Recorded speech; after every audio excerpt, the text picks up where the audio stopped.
നമസ്കാരം. News and views ആരംഭിക്കുന്നു. Not നിയന്ത്രണമല്ല വേണ്ടത്, നോട്ട് നിരോധനമല്ല വേണ്ടത്, നോട്ട് നിയന്ത്രണമാണ്, ബുദ്ധിപരമായ നിയന്ത്രണമാണ് വേണ്ടത് എന്ന് സുപ്രീം കോടതി ഇന്ന് കേന്ദ്ര സർക്കാരിനോട് പറഞ്ഞിരിക്കുന്നു. ഒപ്പം സഹകരണ ബാങ്കുകളോട് എന്തിനാണ് ഈ വിവേചനം എന്നും ശക്തമായി ചോദിച്ചിരിക്കുന്നു. ഭരണഘടനാ വിരുദ്ധമാണോ നോട്ട് നിരോധനം എന്ന കാര്യത്തിൽ 9 ചോദ്യങ്ങളും ചോദിച്ചിട്ടുണ്ട് സുപ്രീം കോടതി. ഈ വിഷയമാണ് ന്യൂസ് ആൻഡ് വ്യൂസ് പരിശോധിക്കുന്നത്. നോട്ട് നിരോധനത്തിലെ ബുദ്ധികേട് ചൂണ്ടിക്കാട്ടി സുപ്രീം കോടതി. ചർച്ചയിൽ പങ്കെടുക്കുന്നത് മുതിർന്ന കോൺഗ്രസ് നേതാവ് ഡോക്ടർ ശൂരനാട് രാജശേഖരൻ, ശ്രീ എം മോനായി, BJP നേതാവ് ശ്രീ രാധാകൃഷ്ണ മേനോൻ, ഒപ്പം സാമൂഹ്യ നിരീക്ഷകൻ ശ്രീ ജോസഫ് C. മാത്യു എന്നിവർ. ശ്രീ രാധാകൃഷ്ണ മേനോൻ, സുപ്രീം കോടതി ഇന്നും ചോദിച്ചിരിക്കുകയാണ് എന്താണ് കേന്ദ്ര സർക്കാരിൻ്റെ ഈ നടപടികൾ എന്ന്. ബുദ്ധിപരമായ നിയന്ത്രണമാണ് വേണ്ടത് എന്ന് പറയുമ്പോൾ ഈ ചെയ്തിരിക്കുന്ന കാര്യത്തിൽ ബുദ്ധിയില്ല എന്നൊരു സൂചന കൂടിയുണ്ട്. ഈ സഹകരണ ബാങ്കുകളുടെ കാര്യത്തിൽ നിങ്ങൾ എടുത്തിരിക്കുന്ന നിലപാട് അത് ഒന്നുകൂടി ചിന്തിക്കണം എന്ന് ശക്തമായി സുപ്രീം കോടതി പറഞ്ഞിട്ടുണ്ട്. ഒപ്പം നോട്ട് നിയന്ത്രണത്തിൻ്റെയും നിരോധനത്തിൻ്റെയും കാര്യത്തിലും ജനങ്ങൾക്ക് ബുദ്ധിമുട്ടുണ്ടാക്കുന്ന ഈ കാര്യങ്ങൾ ഭരണഘടനാ വിരുദ്ധമാണോ എന്ന് പരിശോധിക്കാനും തീരുമാനിച്ചിരിക്കുന്നു. ഈ കാര്യങ്ങൾ എന്തുകൊണ്ടാണ് സംഭവിക്കുന്നത്? സർക്കാർ ഇത് ഗൗരവമായി എടുക്കാത്തത് എന്തുകൊണ്ടാണ്? ചരിത്രം പറയരുത്, ദയവായി ചുരുക്കി. അല്ല, ഞാൻ മനസ്സിലാക്കുന്നത് ലാലിപ്പോൾ ഈ പറഞ്ഞ പോലെ ഒരു വലിയ സംഭവമൊന്നും സുപ്രീം കോടതി നടന്നിട്ടില്ല. കാരണം സുപ്രീം കോടതി ആകെ ഇത് സംബന്ധിച്ചിട്ട് ഹർജിക്കാർ ഉന്നയിച്ചിരിക്കുന്ന ആവശ്യങ്ങളാണ് ഇപ്പോൾ ലാലി പറഞ്ഞ കാര്യങ്ങൾ. ഇത് മാത്രമല്ല, അടിയന്തരമായി ഈ എടുത്ത നടപടി സ്റ്റേ ചെയ്യണമെന്ന് കൂടി ഹർജിക്കാർ ആവശ്യപ്പെട്ടിട്ടുണ്ടായിരുന്നു. ഇന്ത്യയിലെ അവർക്ക് ലഭ്യമായ കപിൽ സിബൽ അടക്കം ഏറ്റവും പ്രഗത്ഭരായ വക്കീലന്മാരെല്ലാം അവിടെ ഉണ്ടായിരുന്നതായിരുന്നു.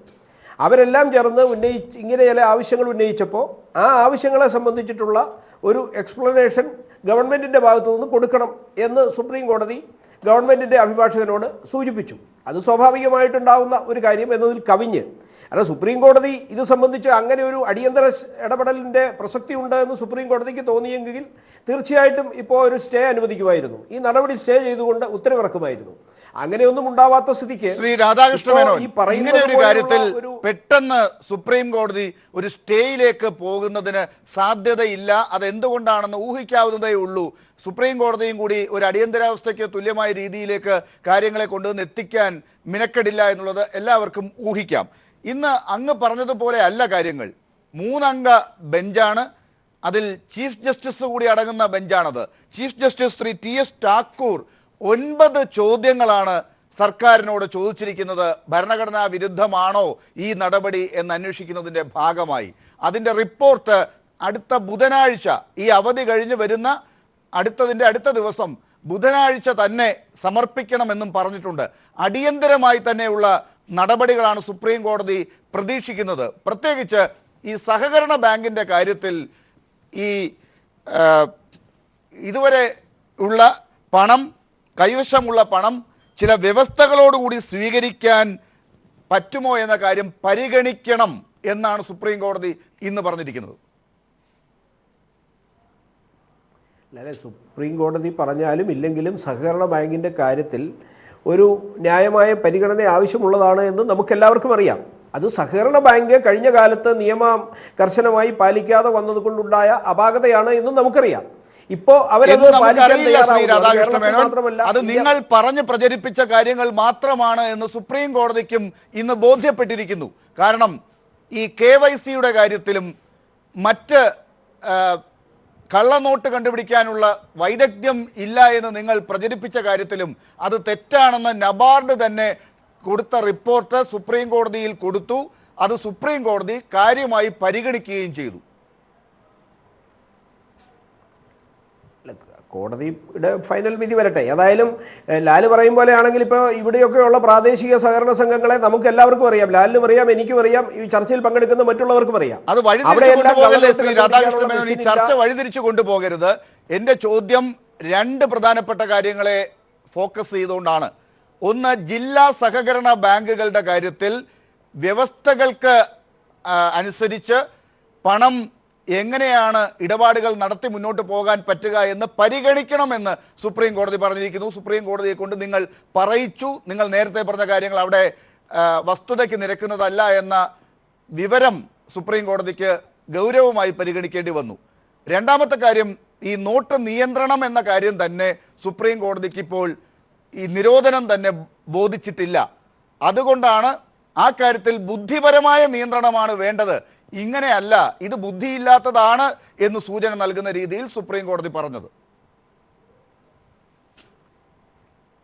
കോടതി അങ്ങനെ ഒരു കാരണം കോടതിയിൽ വാദം നടക്കുന്നതിനിടയിൽ ഈ വിശദീകരണം എന്നുള്ള നിലയിൽ അഭിഭാഷകരോട് ചില അഭിപ്രായങ്ങൾ ചോദിക്കുന്നു, പറയുന്നു എന്നുള്ളതെല്ലാം വാർത്തകളാക്കുന്നതിനെ സംബന്ധിച്ച് തന്നെ ഇപ്പോൾ അടുത്ത കാലത്ത് ഏറ്റവും കൂടുതൽ അത് രണ്ടാമത്തെ കാര്യം ശ്രീ രാധാകൃഷ്ണൻ, അത് വാർത്ത ആയിപ്പോയി. ഇനി വാർത്ത ആക്കുന്നതിനെ കുറിച്ച് നിങ്ങൾക്ക് പ്രശ്നമുണ്ടെങ്കിൽ അതിന്റെ പേരിലുള്ള നടപടികൾ നിങ്ങൾ എടുക്കൂ. അതല്ല ഇവിടുത്തെ വിഷയം. ഈ കാര്യത്തിൽ വന്ന വാർത്ത തെറ്റാണെങ്കിൽ അത് തെറ്റാണെന്ന് ചൂണ്ടിക്കാട്ടൂ. അതല്ല സുപ്രീം കോടതി ഇങ്ങനെ പറഞ്ഞിട്ടുണ്ടെങ്കിൽ നിങ്ങൾക്ക് മറുപടി ഉണ്ടോ ഈ ചോദ്യങ്ങൾക്ക്? അല്ല, സുപ്രീം കോടതി പറഞ്ഞ കാര്യങ്ങൾക്ക് ഗവൺമെന്റ്, കാരണം ഗവൺമെന്റിനോട് സുപ്രീം കോടതി ഹർജിക്കാർ ആവശ്യപ്പെട്ട കാര്യങ്ങൾക്ക് മറുപടി കൊടുക്കാൻ പറയുന്നത് സ്വാഭാവിക നടപടിയാണ്. അതനുസരിച്ചിട്ടുള്ള നടപടി കോടതി പറഞ്ഞ തീയതിയിൽ തീർച്ചയായും ഗവൺമെന്റ് സമർപ്പിക്കുന്നുണ്ടാവും. അങ്ങനെയല്ലല്ലോ പല ഹർജികളും നമ്മൾ കോടതിയിൽ വരുന്നത് കാണാറുണ്ടല്ലോ ശ്രീ രാധാകൃഷ്ണ മേനോൻ. അത് നീതിക്ക് നിരക്കാത്തതാണ് എങ്കിൽ, നിയമപരമായി നിലനിൽക്കാത്തതാണെങ്കിൽ ഹർജി തള്ളാറുള്ള പതിവുണ്ടല്ലോ. ഇത് തള്ളിയില്ല എന്ന് മാത്രമല്ല, കോടതി സർക്കാരിനോട് ചോദിച്ചിരിക്കുകയാണ് 9 ചോദ്യങ്ങൾ. ഇത് ഭരണഘടനാ ബെഞ്ചിന് വിടാൻ പോകുന്നു എന്നാണ് ഇപ്പോൾ സുപ്രീം കോടതിയുടെ അഭിപ്രായങ്ങളിൽ നിന്ന് മനസ്സിലാക്കേണ്ടത്. മാത്രമല്ല, സഹകരണ വിഷയത്തിലും നോട്ട് നിരോധനത്തിന്റെ കാര്യത്തിൽ ഞാൻ നേരത്തെ സൂചിപ്പിച്ചതുപോലെ നിങ്ങളെടുത്ത നിലപാടുകളോട് സുപ്രീം കോടതിക്ക് ഇപ്പോൾ യോജിപ്പില്ല. അല്ല, കോടതിക്ക് വിയോജിപ്പുണ്ടെങ്കിൽ വ്യത്യസ്തമായ ഉത്തരവ് വരും. ഉത്തരവ് വന്നാൽ തീർച്ചയായിട്ടും ഗവൺമെന്റ് അതനുസരിക്കാൻ ബാധ്യസ്ഥമാണ്. ആ നിലയിലുള്ള സമീപനം ഗവൺമെന്റിന്റെ ഭാഗത്തു നിന്നുണ്ടാവും. പക്ഷേ ഇപ്പോൾ നിലവിലെടുത്തിട്ടുള്ള ഈ നടപടികളെ സംബന്ധിച്ചിടത്തോളം ഈ രാജ്യത്തെ ജനങ്ങൾ യഥാർത്ഥത്തിൽ സംതൃപ്തരാണ് എന്ന് ജനങ്ങളുടെ സംതൃപ്തിയൊക്കെ കഴിഞ്ഞ ദിവസം വരെ നമ്മൾ ചർച്ച ചെയ്തു. ഇന്ന് ജനങ്ങളുടെ സംതൃപ്തി അല്ല ചർച്ച ചെയ്യുന്നത്, കോടതിയിൽ വന്ന വാദങ്ങളാണ്. കോടതി 9 ചോദ്യങ്ങൾ ചോദിച്ചു. ഓരോ ചോദ്യവും ഞാൻ താങ്കളുടെ അടുത്തേക്ക് കൊണ്ടുവരേണ്ടതാണ്. ഞാൻ ഒന്ന് പൊതുവെ ഇപ്പോൾ തുടക്കത്തിൽ ഒരു ചോദ്യമായി അങ്ങോട്ട് ചോദിച്ചതാണ്. ഈ 9 ചോദ്യങ്ങളുടെയും ആകത്തുകയായി ബുദ്ധിപരമായ നിയന്ത്രണമല്ല ഇവിടെ ഇപ്പോൾ ഉണ്ടായിട്ടുള്ളത്. സഹകരണ ബാങ്കുകളുടെ കാര്യത്തിൽ പ്രശ്നങ്ങൾ ഉണ്ട്, അത് പരിഗണിക്കണമെന്ന് കേന്ദ്ര സർക്കാരിനോട് പറഞ്ഞിരിക്കുന്നു. ഈ 2 കാര്യങ്ങളും നിങ്ങൾ പുനർവിചിന്തനത്തിന് വിധേയമാക്കാൻ തീരുമാനിച്ചിട്ടുണ്ടോ? സഹകരണ ബാങ്കുകളെ സംബന്ധിച്ച് ഈ നാട്ടിലെ ദശാബ്ദങ്ങളായി പ്രവർത്തിക്കുന്ന ബാങ്കുകളുമായി ബന്ധപ്പെട്ട് നിൽക്കുന്ന സഹകാരികൾ, സാധാരണക്കാരായ ആളുകൾ, അവരെ സംബന്ധിച്ച് ബുദ്ധിമുട്ടില്ലാത്ത ഒരു സാഹചര്യം ഉണ്ടാവണം എന്നുള്ളത് എല്ലാ രാഷ്ട്രീയ പാർട്ടികളുടെയും പൊതുസമൂഹത്തിൻ്റെയും സർക്കാരിൻ്റെയും എല്ലാം ആവശ്യമാണ്. അക്കാര്യത്തിൽ ആർക്കാ തർക്കം ഇവിടെ? അത് നിലവിലുണ്ടാവാതിരുന്നത് ആ വിഷയത്തെ സംബന്ധിച്ച് ഗവൺമെൻറ് കൃത്യമായ സംസ്ഥാന ഗവൺമെൻറ്റിൻ്റെ ഭാഗത്തു നിന്നുണ്ടായ നടപടിക്രമങ്ങളുടെ പോരായ്മയല്ലേ? കാരണം ആ കാര്യങ്ങൾ കോടതിയിൽ ബോധ്യപ്പെടുത്തിയപ്പോൾ കോടതിക്ക് അത് മനസ്സിലായതും കേന്ദ്ര സർക്കാർ ഇപ്പോൾ എടുത്തിരിക്കുന്ന നിലപാടല്ല വേണ്ടത്. അവിടെ വ്യവസ്ഥകളോടുകൂടിയുള്ള പണമിടപാടിനുള്ള സാധ്യത ഉണ്ടാക്കുകയാണ് വേണ്ടത്. അല്ലാതെ ഇങ്ങനെ വിവേചനം കാണിക്കുകയല്ല, വിവേചനം എന്ന വാക്കാണ്, അങ്ങനെ കാണിക്കുകയല്ല വേണ്ടത് എന്ന് സുപ്രീം കോടതി പറഞ്ഞത്. അല്ല, ഒരിക്കലും വിവേചനം കാണിക്കില്ല. വിവേചനം കാണിക്കുക എന്നൊരു അജണ്ട കേന്ദ്ര സർക്കാരിന്റെ ഭാഗത്ത് പക്ഷേ ഇപ്പോഴുണ്ടല്ലോ. ഇപ്പോഴത് ചെയ്തിട്ടുള്ളത് മാത്രമല്ല, ആ വിവേചനത്തിനെ ന്യായീകരിക്കുന്ന രീതിയിലാണ് ശ്രീ രാധാകൃഷ്ണ മേനോൻ അല്ലെങ്കിലും കേരളത്തിലെ തന്നെ പ്രമുഖരായ BJPയുടെ മറ്റ് പല നേതാക്കളും ചാനലുകളിൽ ഉൾപ്പെടെ പറഞ്ഞുകൊണ്ടിരിക്കുന്നത്. അല്ല, ഈ വിവേചനമുണ്ട് എന്നുള്ളത് നിങ്ങളെല്ലാം നടത്തുന്ന ഒരു ആസൂത്രിതമായ കള്ളപ്രചരണമാണ്. ഇത് യഥാർത്ഥത്തിൽ നിങ്ങളെന്ന് പറഞ്ഞത് മാധ്യമങ്ങളും കോടതിയും ചേർന്ന് നടത്തുന്ന കള്ളപ്രചരണമാണോ ഈ വിവേചനം? ഇന്ന് സുപ്രീം കോടതിയാണ് പറഞ്ഞത് വിവേചനമെന്ന്. അല്ല, അത് ഈ കോടതിയിൽ വിവേചനം എന്ന് ഹർജിക്കാർ ആരോപിക്കുമ്പോൾ വിവേചനമുണ്ടോ എന്ന് വ്യക്തമാക്കണം എന്ന് കോടതി സ്വാഭാവികമായും ചോദിച്ചിട്ടുണ്ട്. അങ്ങനെയല്ല, വിവേചനം എന്തിന് കാണിക്കുന്നു? ഇതാണ് വിവേചനം. മറ്റുള്ള ബാങ്കുകൾക്ക് KYC പോലും ഇല്ലാത്ത ബാങ്കുകൾക്ക് പോലും അവർക്ക് പിഴ പോലും ഈടാക്കാതെ മുന്നോട്ട് പോകാൻ ഈ നോട്ട് നിയന്ത്രണ കാലഘട്ടത്തിൽ അനുവാദം കൊടുത്തിട്ടുണ്ട്. എന്നാൽ സഹകരണ ബാങ്കുകളുടെ കാര്യത്തിൽ അതെന്തിന് ആ വിവേചനം കാണിക്കണം, അവരെയും കൂടി പരിഗണിക്കണം എന്നാണ് സുപ്രീം കോടതി പറഞ്ഞത്. തീർച്ചയായിട്ടും അവരെ കൂടി പരിഗണിക്കുന്നതിൽ തെറ്റൊന്നുമില്ല. ആ കാര്യത്തിൽ എനിക്ക് അല്ലെങ്കിൽ BJPക്കും അതിനകത്ത് അഭിപ്രായ വ്യത്യാസമൊന്നും വരാനിടയില്ല. ഇത് ദേശീയ തലത്തിൽ അങ്ങനെയാണെങ്കിൽ ഇത്രയും ദിവസം എന്തിന് ഈ കാര്യങ്ങളിൽ തടയിട്ടു, ഇന്ത്യ ഒട്ടാകെയുള്ള സഹകരണ മേഖലയെ സ്തംഭിപ്പിച്ചു എന്ന ചോദ്യത്തിന് കൂടി ഉത്തരം പറയേണ്ടതുണ്ട്. ഞാൻ തിരിച്ചു വരാം. ഡോക്ടർ ശൂരനാട് രാജശേഖരൻ, ഇന്ന് സുപ്രീം കോടതി ചോദിച്ചിരിക്കുന്ന ചോദ്യങ്ങൾക്ക് BJPയുടെ നേതാക്കൾ ഈ പറയുന്ന ഉത്തരങ്ങളിൽ നിങ്ങൾ തൃപ്തരാണോ? ഇന്ത്യയുടെ പരമോന്നത നീതിപീഠം ഇന്ന് മാത്രമല്ല കഴിഞ്ഞ ദിവസവും സൂചിപ്പിച്ചു എന്നാണ് എനിക്ക് തോന്നുന്നത്.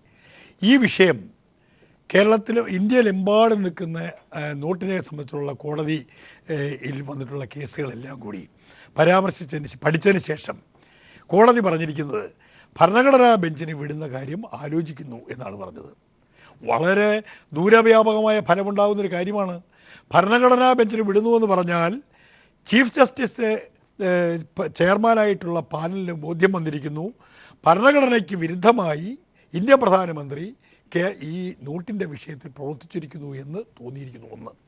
രണ്ടാമത്, 2 ആഴ്ചയ്ക്ക് മുമ്പ് സുപ്രീം കോടതി പറഞ്ഞ കാര്യമുണ്ട്, ഇന്ത്യയെ ഏറ്റവും വലിയ അപകടകരമായ ഒരു കലാപത്തിൻ്റെ ഭൂമിയാക്കാൻ ഇന്ത്യ ഗവൺമെൻറ് ശ്രമിക്കുന്നു എന്ന് കോടതിയിൽ ചോദിച്ച പുറത്തു വന്ന. വാസ്തവത്തിൽ ഇന്നത്തെ പരാമർശം കേട്ടപ്പോൾ, കോടതിയിലെ പരാമർശങ്ങൾ കേട്ടപ്പോൾ എന്നെപ്പോലൊരു സാധാരണ ഒരാൾക്ക് തോന്നുന്ന ഒരു ചോദ്യം, ഒരു ഉത്തരം, കോടതിയുടെ വിധിയുടെ ശക്തമായ അംശം ആ പരാമർശങ്ങളില്ലേ? ഭരണഘടനയ്ക്ക് വിരുദ്ധമായി ഈ നോട്ടിൻ്റെ കാര്യങ്ങളിൽ ഇന്ത്യൻ പ്രധാനമന്ത്രി പ്രവർത്തിച്ചിരിക്കുന്നു എന്ന് ഇന്ത്യയുടെ പരമോന്നത നീതിപീഠത്തിന് ബോധ്യം വന്നിരിക്കുന്നു എന്നുള്ള കാര്യം ചെറിയ കാര്യമൊന്നുമല്ല. അത് കഴിഞ്ഞ 1 മാസക്കാലമായി ഇന്ത്യയിലെ ജനങ്ങൾ അനുഭവിക്കുന്ന ത്യാഗത്തിൻ്റെയും വിഷമത്തിൻ്റെയും ദുരിതത്തിൻ്റെയും കഷ്ടപ്പാടിൻ്റെയും ഏറ്റവും വലിയ ഒരു ബേസ്ഫലമായിട്ടാണ് നമ്മുടെ നീതിപീഠം പറഞ്ഞിട്ടുള്ള കാര്യം. വേറൊരു കാര്യം, രാധാകൃഷ്ണൻ പറഞ്ഞല്ലോ സഹകരണ സ്ഥാപനങ്ങൾക്ക് കൊടുക്കുന്നതിലൊന്നും എനിക്ക് തെറ്റില്ല. പക്ഷേ ആർക്കാ പിന്നെ ഇത് ചെയ്തത്? കേരളത്തിലെ 14 ജില്ലാ സഹകരണ ബാങ്കുകളിൽ 63,000 കോടിയുടെ ഡെപ്പോസിറ്റുള്ള സ്ഥാപനം, 52 ലക്ഷം, ഞാൻ പഴയ കണക്കുകൾ പറയില്ല, 52 ലക്ഷം ഇടപാടുകൾ, 32 ലക്ഷം വായ്പകൾ കൊടുത്തിട്ടുണ്ട് ഈ ആൾക്കാർക്ക്. ഈ വായ്പാ തുകയുമായിട്ട് ബാങ്കിലോട്ട് വരുമ്പോൾ വാങ്ങിക്കാൻ പറ്റുന്നില്ല. എന്ത് അപകടകരമായൊരു സ്ഥിതിവിശേഷമാണ് നിങ്ങളുടെ രാഷ്ട്രീയ ഏർപ്പാടിൻ്റെ പേരിൽ, അതും കേരളത്തിലെ 1-2 നേതാക്കന്മാരുടെ താല്പര്യത്തിൻ്റെ പേരിൽ ഇന്ത്യയിലെ ജില്ലാ സഹകരണ ബാങ്കുകളോട് സുപ്രീം കോടതി ചോദിച്ച ചോദ്യം, എന്താണ് നിങ്ങൾ ചെയ്തത്? ഒരു കാര്യം ഞാൻ ചോദിച്ചോട്ടെ, നബാർഡ് വഴി കേരളത്തിലെ സഹകരണ സ്ഥാപനങ്ങൾക്ക് കൊടുത്ത നോട്ട് കൗണ്ടിങ്ങിനും കള്ളനോട്ട് കണ്ടുപിടിക്കാനുള്ള ഉപകരണം റിസർവ് ബാങ്കിൻ്റെ സഹായത്തോട് കൊടുത്തതാണ്. റിസർവ് ബാങ്കാണ് അതിന് ഫൈനാൻസ് ചെയ്തിരിക്കുന്നത്. 14 ജില്ലാ ബാങ്കുകളിലും 5 വർഷക്കാലമായി അത് പ്രവർത്തിക്കുന്നു. അതോടൊപ്പം തന്നെ KYCയുടെ മുഴുവൻ നോംസും പാലിക്കുന്ന ജില്ലാ സഹകരണ ബാങ്കുകൾ. അതിന് അവാർഡ് കിട്ടിയിരിക്കുന്നു. ഇത്തവണ അതിന് അവാർഡ് കിട്ടിയിരിക്കുന്ന കൊല്ലം ജില്ലാ സഹകരണ ബാങ്കിനാണ്. ഡൽഹിയിൽ വെച്ച് ഇതേ ധനകാര്യമന്ത്രി കൊടുത്തു ഈ അവാർഡ്. റിസർവ് ബാങ്കും നബാർഡും കേരളത്തിലെ ജില്ലാ സഹകരണ ബാങ്കുകൾക്ക് ഏറ്റവും നല്ലപോലെ പ്രവർത്തിക്കുന്ന സ്ഥാപനങ്ങൾ എന്നുള്ള അംഗീകാരം ഈ കാര്യങ്ങൾ കൊടുക്കും. എന്നിട്ട് നിങ്ങളുടെ വക്കീൽ എന്ന് ഞാൻ പറയട്ടെ, എന്ന് തന്നെ പറയണം, കോടതിയിൽ പറഞ്ഞ് എന്തൊരു കള്ളത്തരവും അഹങ്കാരവുമാണ് പറഞ്ഞേക്കുന്നത്. ജില്ലാ സഹകരണ ബാങ്കുകൾക്ക് ഇൻഫ്രാസ്ട്രക്ചർ ഇല്ലെന്ന്, ജില്ലാ സഹകരണ ബാങ്കുകൾക്ക് കള്ളനോട്ടുകൾ കണ്ടുപിടിക്കാൻ കഴിയുന്നില്ലെന്ന്. ഏത് ജനാധിപത്യ വ്യവസ്ഥയിലാണ് പരമോന്നത നീതിപീഠത്തിൽ ഇത്രയും പച്ചക്കള്ളം പറയാൻ കഴിയുന്നത്? ശ്രീ MM മോനായി, ഈ പറഞ്ഞ കാര്യങ്ങൾ ഇന്ന് സുപ്രീം കോടതി ചോദിക്കുമ്പോൾ സർക്കാരിൻ്റെ ബുദ്ധിശൂന്യത തന്നെയാണ് പുറത്തേക്ക് വരുന്നത്, അത് കോടതി കൂടി കണ്ടെത്തിയിരിക്കുന്നു എന്ന് വിശ്വസിക്കാനാകുമോ?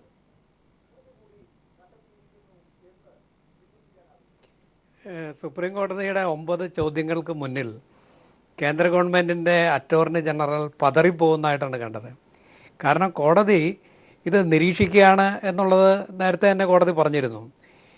1 മാസക്കാലം കഴിഞ്ഞു. 1 മാസക്കാലം കഴിഞ്ഞിട്ടും ജനങ്ങളുടെ തീരാ ദുരിതങ്ങൾ ഇങ്ങനെ നടന്നുകൊണ്ടിരിക്കുകയാണ്.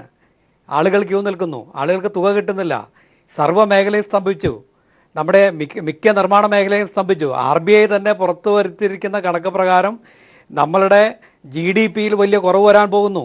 വലിയൊരു സാമ്പത്തിക മാന്ദ്യത്തിലേക്ക് നമ്മുടെ രാജ്യം പോകുന്നു. ഇതെല്ലാം വരുത്തി വെച്ചത് എന്തിനു വേണ്ടി എന്നുള്ള ചോദ്യമുണ്ട്. സുപ്രീം കോടതി ചോദിച്ച പ്രധാനപ്പെട്ട ചോദ്യങ്ങളെന്ന് പറയുന്നത് ഒന്ന്, ഭരണഘടനാപരമായി ഇതിന് സാധ്യതയുണ്ടോ? കാരണം 1978 ഡിമോണിറ്റൈസേഷൻ എന്ന് പറയുന്നത് ഒരു ആക്ടിൻ്റെ അടിസ്ഥാനത്തിലായിരുന്നു ഡിമോണിറ്റൈസേഷൻ. ഇത് റിസർവ് ബാങ്ക് ഓഫ് ഇന്ത്യ ആക്ടിൻ്റെ 26-ാം വകുപ്പ് പ്രകാരം റിസർവ് ബാങ്കിൻ്റെ ബോർഡ് കൂടി കേന്ദ്ര ഗവൺമെൻറ് ഒരു നോട്ടിഫിക്കേഷൻ പുറപ്പെടുവിച്ചു. അപ്പോൾ അത് ഒരു ഭരണഘടനാപരമായിട്ട് നിലനിൽക്കുന്നൊരു കാര്യമാണോ?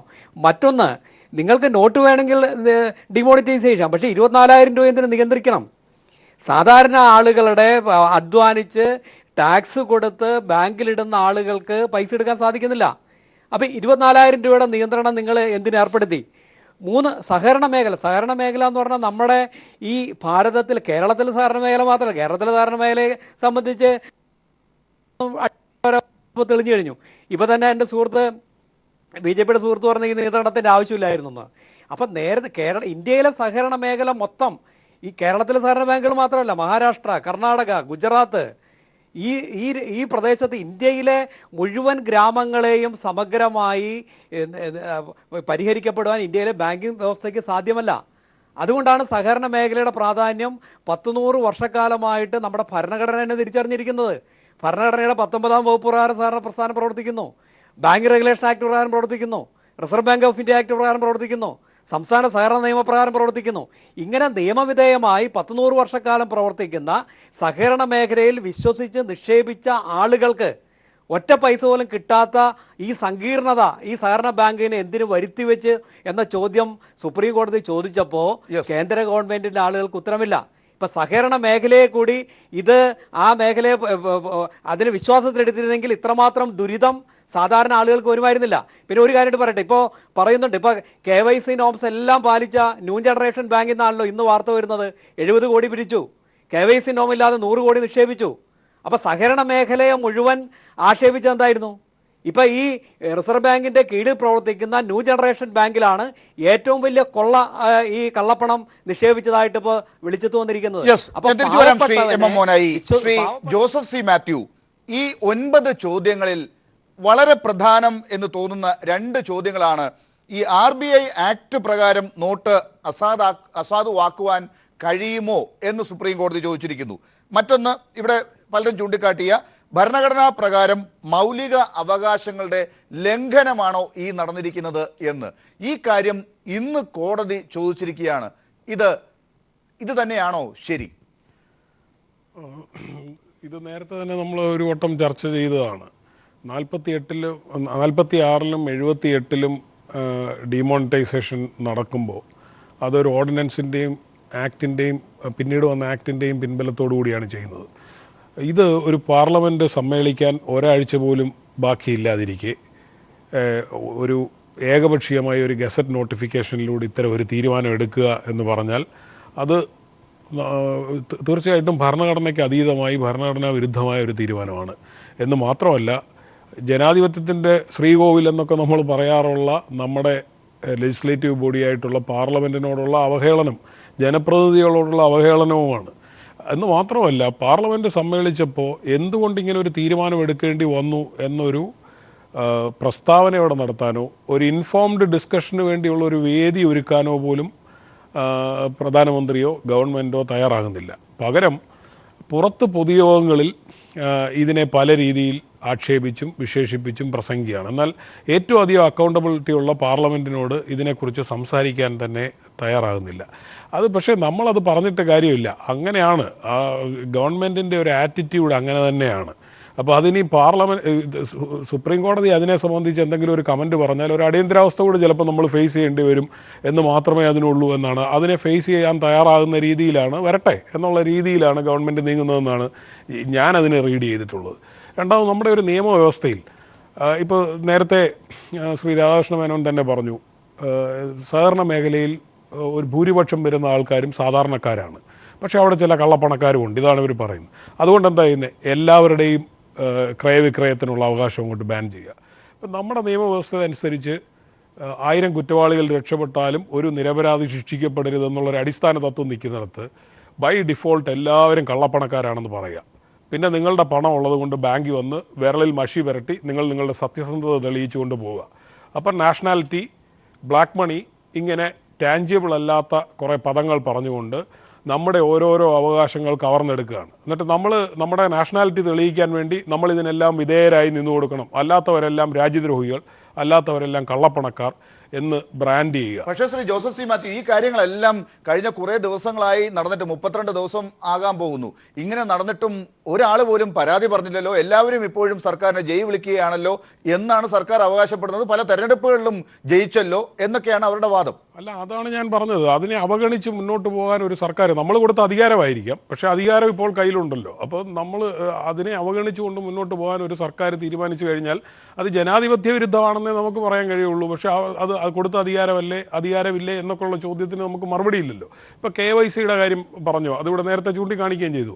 യഥാർത്ഥത്തിൽ KYCയെ ഇവരെന്നാണ് അനുകൂലിക്കാൻ തുടങ്ങിയത്? കഴിഞ്ഞ തെരഞ്ഞെടുപ്പിൻ്റെ സമയത്ത് ഇവരുടെ ഒരു സഖ്യകക്ഷിയായിട്ടുള്ള BDJS നോട് ഒപ്പം ചേർന്നുകൊണ്ട് മൈക്രോ ഫൈനാൻസ് തടസ്സപ്പെടുത്തുന്നു എന്നുള്ളതായിരുന്നു കേരളത്തിൽ മുഴുവൻ പ്രചരണം നടത്തിക്കൊണ്ടിരുന്നത്. ഈ മൈക്രോ ഫൈനാൻസ് KYC നോം അനുസരിച്ച് പ്രവർത്തിക്കുന്ന ഒരെണ്ണമാണ്. അപ്പോൾ അവർ പറയും ഗ്രാമീണ മേഖലയിൽ അങ്ങനെയൊക്കെ ആവശ്യമുണ്ടെന്ന് പറയും. അപ്പോൾ സഹകരണ മേഖലയുടെ കാര്യം വന്നപ്പോഴത്തേക്ക് അതിൻ്റെ ഇത് മാറി. KYC എന്ന് പറഞ്ഞാൽ എന്താണ്? ഒരു തുണ്ട് കടലാസ്.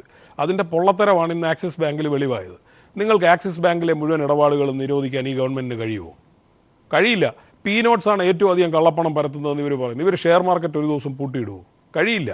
ഇവർക്ക് ചെയ്യാൻ കഴിയുന്നത് എന്തിനാണ് അവർ ചെയ്യുന്നതെന്ന് പറഞ്ഞാൽ അവർക്ക് ഇവിടെ നിന്ന് ഫ്ലഷ് ഔട്ട് ചെയ്ത് ബാങ്കിങ് സിസ്റ്റത്തിലേക്ക് ഈ പണത്തെ മാറ്റണം.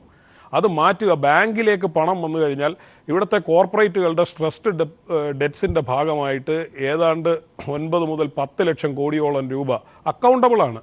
നിങ്ങളിതിനെ എങ്ങനെ ഇത് പറയും? എല്ലാവരും അക്കൗണ്ട് ചെയ്യാത്ത പൈസ, കൂട്ടി വെച്ചിരിക്കുന്ന പൈസയാണ് ഈ രാജ്യത്തിന് വലിയ പ്രശ്നം ഉണ്ടാക്കുന്നതെന്ന് പറയുന്നു. അക്കൗണ്ട് ചെയ്ത ബാങ്കുകളിൽ നിന്ന് എടുത്ത ഈ കിട്ടാക്കടങ്ങൾ, വളരെ ലാഭകരമായി പ്രവർത്തിക്കുന്ന ഈ സ്ഥാപനങ്ങളിൽ നിന്നുള്ള കിട്ടാക്കടങ്ങൾ, അത് ബാങ്കിങ് സിസ്റ്റത്തിന് വരുത്തിയിരിക്കുന്ന ഒരു നിർജ്ജീവാവസ്ഥ. അതിനെന്ത് ചെയ്യാൻ കഴിയുന്നു? അപ്പോൾ അതുകൊണ്ട് അക്കൗണ്ട് ചെയ്യുന്നതുകൊണ്ട് മാത്രം പ്രശ്നം തീരുമോ? അങ്ങനെ നിർജ്ജീവമായൊരു ബാങ്കിങ് വ്യവസ്ഥയിലേക്ക് സാധാരണക്കാരൻ്റെ പണം കൊണ്ടിടുക. ഈ പണം കൊണ്ടിട്ടാൽ എന്ത് പറ്റും? ഇപ്പോൾ പറയുന്നത് എന്താണ്? ആദ്യത്തെ ദിവസം കള്ളപ്പണം, പിന്നീട് പാകിസ്ഥാൻ, ടെററിസം, ഇതെല്ലാം കഴിഞ്ഞ ശേഷം ഇപ്പോൾ പറയുന്നത് ഡിജിറ്റൽ എക്കണോമിയിലേക്ക് പോകാനാണ്.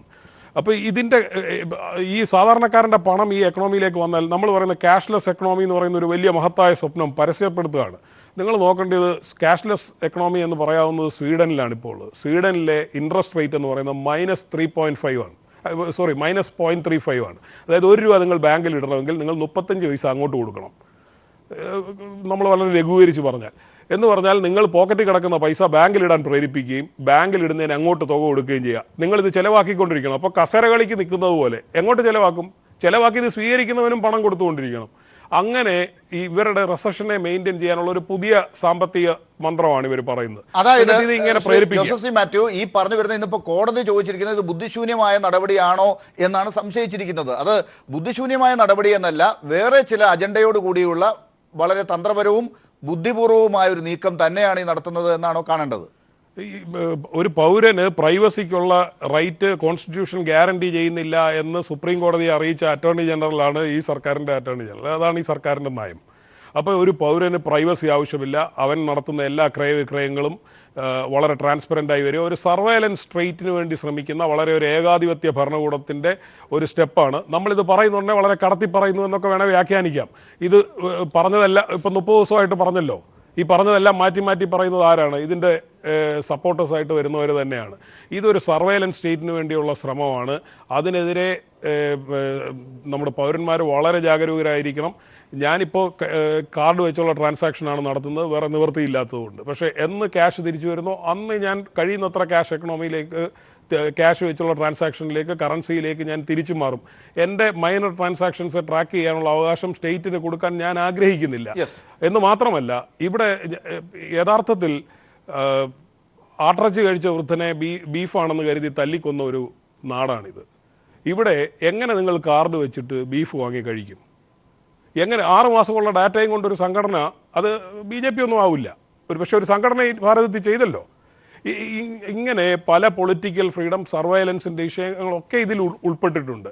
അതുകൊണ്ടൊരു ഗവൺമെൻറ് വളരെ ട്രൈബലൈസ് ചെയ്തിട്ട് കാശ് നിരോധിച്ചു, നിവർത്തികെട്ട ഒരവസ്ഥയിൽ നിങ്ങൾ മറ്റൊന്നിനെ സ്വീകരിക്കൂ എന്ന് പറയുകയാണ്. ഒരു സംശയം കൂടി, അതായത് ഈ നമ്മുടെ നാടുകളും എല്ലാവരും ബാങ്കിൽ അക്കൗണ്ട് ഉള്ളവർ അല്ല, അക്കൗണ്ട് ഇടാൻ തന്നെ, അക്കൗണ്ട് തുടങ്ങാൻ തന്നെ പണം പോലും ഇല്ല പലർക്കും. ഈ പണം പോലും പലരുടെയും കയ്യിൽ നിന്ന് വാങ്ങിയും കടം വാങ്ങിയും തിരിച്ചും മറിച്ചും ഒക്കെയാണ് ഇവിടെ ആളുകൾ ക്രയവിക്രയം നടത്തി ചെറിയ കച്ചവടങ്ങൾ നടത്തി ദൈനംദിന ജീവിതം നടത്തി മുന്നോട്ട് പോകുന്നത്.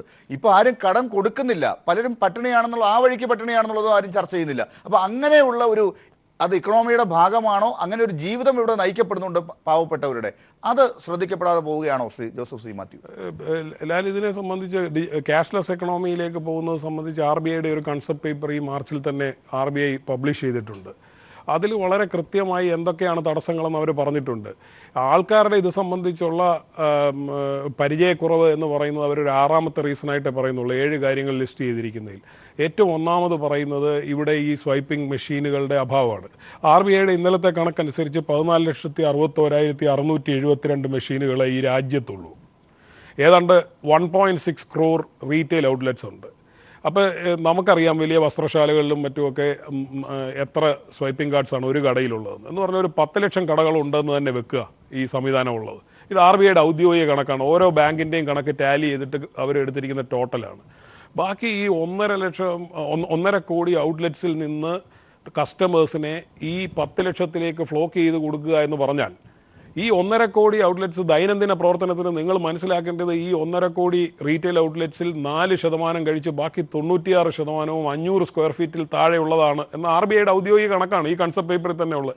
ഈ 96% 500 സ്ക്വയർ ഫീറ്റിൽ മാത്രം പ്രവർത്തിക്കുന്ന ഈ കടകളിൽ നിന്ന്, നിത്യവൃത്തിക്ക് വേണ്ടി പ്രവർത്തിക്കുന്ന കടകളിൽ നിന്ന് മറ്റിടത്തേക്ക് ആൾക്കാരെ ഫ്ലോക്ക് ചെയ്ത് കൊടുത്തിട്ട് 50 ദിവസമെന്നും 6 മാസമെന്നും പറഞ്ഞാൽ ഇവർക്ക് നഷ്ടപ്പെടുന്നത് അവരുടെ കച്ചവടവും ലാഭവും മാത്രമല്ല, അവരുടെ ജീവിതമാണ്. മറുപടി രാധാകൃഷ്ണ മേനോൻ, ഇപ്പോ ഈ പറഞ്ഞ കാര്യത്തിലുള്ള ജനാധിപത്യ വിരുദ്ധമായ കാര്യങ്ങൾ, ചട്ടപ്പടി ചെയ്യേണ്ട കാര്യങ്ങൾ തിരഞ്ഞെടുക്കപ്പെട്ട സഭയിൽ ചെയ്യുന്നില്ല എന്നുള്ളത് പോട്ടെ, ഈ നിയമപരം ആയി ചെയ്യേണ്ട കാര്യങ്ങൾ പോലും ചെയ്യുന്നില്ല. അതിനെ വളരെ ലാഘവത്തോടു കൂടി കാണുന്നു. സുപ്രീം കോടതി ഒരു ചോദ്യം ചോദിച്ചാൽ തന്നെ സർക്കാരുകൾ താഴെ വീണിട്ടുണ്ട്. ഇവിടെ 9 ചോദ്യങ്ങൾ ചോദിച്ചിട്ടും നിസ്സാരമായി അതിനെ കാണുന്ന ഒരു കാഴ്ചപ്പാട് അതവിടെ നിൽക്കുന്നു. അതിലെ ചില ചോദ്യങ്ങൾ തന്നെയുണ്ടല്ലോ ഇവിടെ ഇപ്പോൾ ചൂണ്ടിക്കാട്ടിയത് പോട്ടെ, അങ്ങേക്ക് എത്ര ചോദ്യങ്ങൾക്ക് കൃത്യമായി ഇവിടെ ഉത്തരം പറയാൻ സാധിക്കും? സുപ്രീം കോടതിക്ക് സംശയമുള്ള ഒരു ചോദ്യമാണ്, എപ്പോഴാണ് ഈ നോട്ട് അസാധുവാക്കാൻ തീരുമാനിച്ചത്? ഇത് ഇനിയെങ്കിലും പറയേണ്ടതല്ലേ?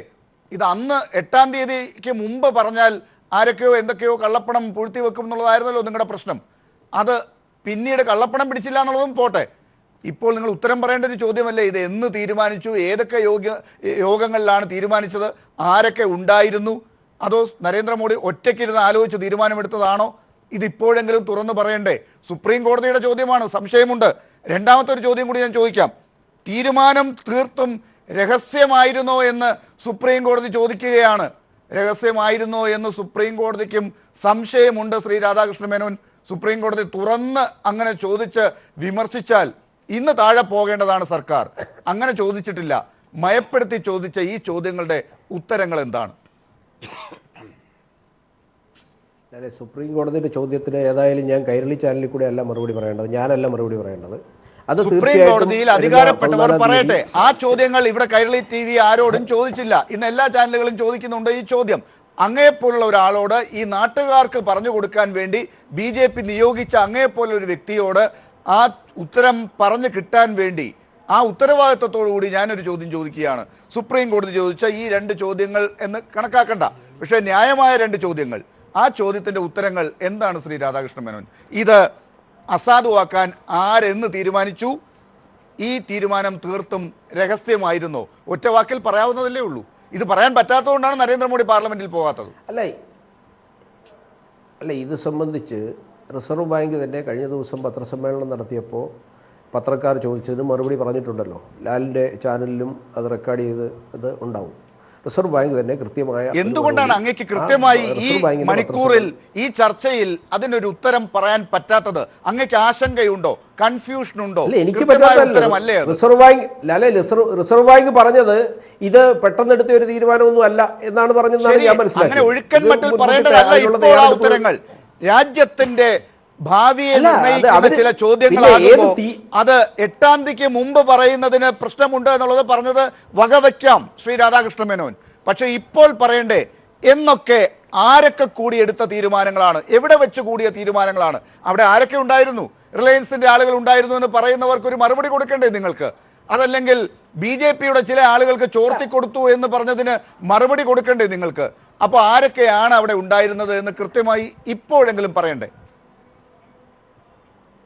അല്ല, ആ പറഞ്ഞതിനുള്ള മറുപടി ജനങ്ങൾക്ക് ഇതിനോടകം തന്നെ ബോധ്യം വന്നിട്ടുണ്ട്. ബോധ്യം വന്നിട്ടില്ല. ഇവിടെ എവിടെ റിലയൻസിന്റെ ആളെ വിളിച്ചിരുത്തി ഏത് മാനദണ്ഡം ഉപയോഗിച്ച് അളന്നപ്പോഴാണ് നിങ്ങൾക്ക് അതിനുള്ള ഉത്തരം ഗവൺമെന്റ് അല്ല കിട്ടിയത്? ഇത്. അല്ല, ഗവൺമെന്റ് ഒരിക്കലും ഒരു തീരുമാനമെടുക്കുന്നത് റിലയൻസിന്റെ ആളെയോ അല്ലെങ്കിൽ അതേപോലെയുള്ള പുറത്തുള്ള ബാഹ്യശക്തികളുമായിട്ട് ആലോചിച്ചിട്ടൊന്നുമല്ലല്ലോ. ശരി, അങ്ങനെയാണെങ്കിൽ ആരൊക്കെ ഉണ്ടായിരുന്നു? ആരൊക്കെ ഉണ്ടായിരുന്നു?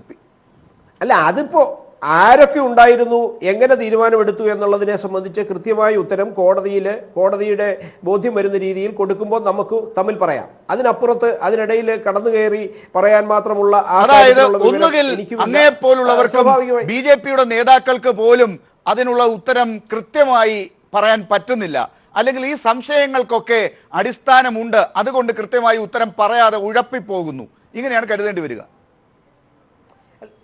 അല്ല, ഇവിടെ ലാലെ അല്പം മുമ്പ് പറഞ്ഞ ജെയിംസ് തന്നെ പറഞ്ഞ് അവസാനിപ്പിച്ചപ്പോൾ ആളുകൾക്ക് അദ്ദേഹം പറഞ്ഞ് അവസാനിപ്പിച്ചത് എങ്ങനെയാണ്? ഈ രാജ്യത്ത് കഴിഞ്ഞ കാലങ്ങളിൽ നടന്നു വന്നിരുന്ന ഒരു സിസ്റ്റം, ആ സിസ്റ്റത്തിന് വലിയ ഒരു തകരാറുണ്ടായിരിക്കുന്നു. ആ തകരാറ് പരിഹരിക്കണം. ശരി, ആ തകരാർ എന്താണ് ശ്രീ രാധാകൃഷ്ണൻ? ആളുകൾ ആഗ്രഹിക്കുന്ന അത് സ്വാഭാവികമായും കഴിഞ്ഞ കാലങ്ങളിൽ ഉണ്ടായിരുന്ന നോട്ടുകൾ പിൻവലിച്ചപ്പോൾ 86% നോട്ടുകൾ അപ്രത്യക്ഷമായപ്പോൾ സാമൂഹ്യമായി ജനങ്ങളുടെ ക്രയവിക്രയത്തിൽ ബുദ്ധിമുട്ടുണ്ടായി. പക്ഷെ എന്ന് കരുതി ഈ രാജ്യത്ത് പുതിയ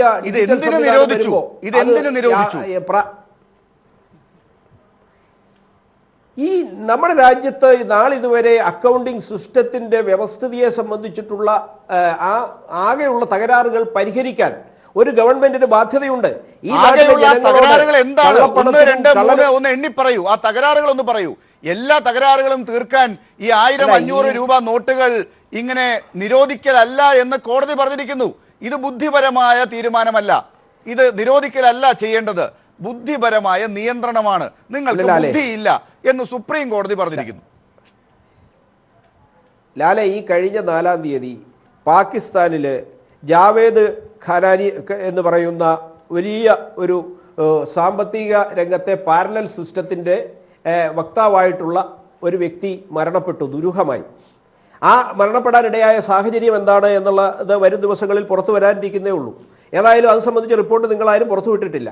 അപ്പോൾ ഈ പാകിസ്ഥാനിലെ ആരോ മരിച്ചതാണ് ഇവിടെ ഈ 1000 രൂപ 500 രൂപ നോട്ടുകൾ നിയന്ത്രിക്കാൻ ഇടയാക്കിയതെന്ന് സുപ്രീം കോടതിയിൽ നിങ്ങൾ പറയാൻ പോവുകയാണോ? ഇതാണോ നിങ്ങളുടെ ഈ ബുദ്ധിപരമായ നിലപാടുകൾ? ഏതോ സിനിമയിൽ ബുദ്ധിപരമായ നീക്കങ്ങൾ നടത്തുന്ന ചിലരെ കുറിച്ചൊക്കെ നമ്മൾ കേൾക്കാറും കാണാറുണ്ടല്ലോ. അതുപോലെയൊക്കെയുള്ള കളിയാണോ നിങ്ങൾ രാജ്യത്തെ ഇന്നിപ്പോ സംഭവിച്ചത് എന്താണ്? അതിർത്തിയിലെ ജവാന്മാരെ ഓർത്ത് അതിർത്തിയിലെ ജവാന്മാരെ ഓർത്ത് ക്യൂ നിൽക്കണമെന്ന് രാജ്യത്തെ പൗരന്മാരോട് പറഞ്ഞ നിങ്ങൾ ഇന്ന് രാവിലെ കർണാടകയിൽ ചെയ്തത് എന്താണെന്ന് അറിയാമോ? ഒരു വിമുക്ത ഭടന്റെ ചെകിട്ടത്തടിക്കുകയായിരുന്നു.